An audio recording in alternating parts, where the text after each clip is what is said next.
not that it's not hard to hate, right? But sometimes do you look at it and you're like, man, like it's a bunch of trash. Yeah. The game just stepped back into the spotlight with a take so raw it cuts like cracked vinyl. In a world where everyone's trying to play nice, he pulled up and said exactly what a lot of OGs whisper behind closed doors.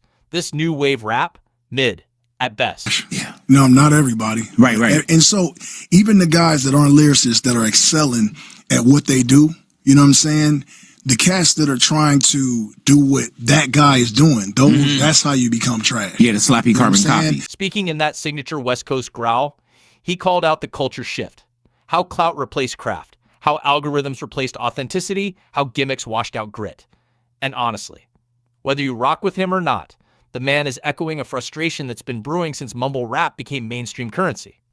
Back in the day, Busta Rhymes didn't sound like Method Man. Method Man didn't sound like Dr. Dre. Dr. Dre didn't sound like Nas. Nas didn't sound like Tupac. Tupac didn't sound like Biggie. Everybody was different. So when you heard a voice, you knew it was, and you got excited because you hadn't heard that voice in a minute.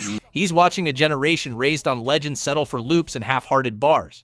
He came up in an era where you had to bleed onto a beat to get respect, not just ride a TikTok trend long enough to go viral.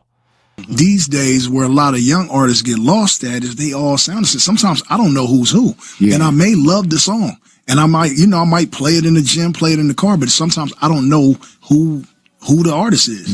And so my advice would be to the younger generation, like, find your thing and do you. The game said what he said because he's seen the blueprint and the way it's getting photocopied now with half the ink. But here's the twist.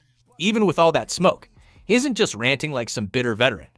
There's a challenge hiding in his words. A call for the new kids to step outside shortcuts, to spit something that actually echoes past tomorrow morning, to bring back storytelling, depth, hunger. The stuff that made hip-hop more than just background noise. He's not asking for the culture to rewind. He wants it to evolve with backbone. Because low-key, there's still talent out here. Still pockets of fire scattered across the map.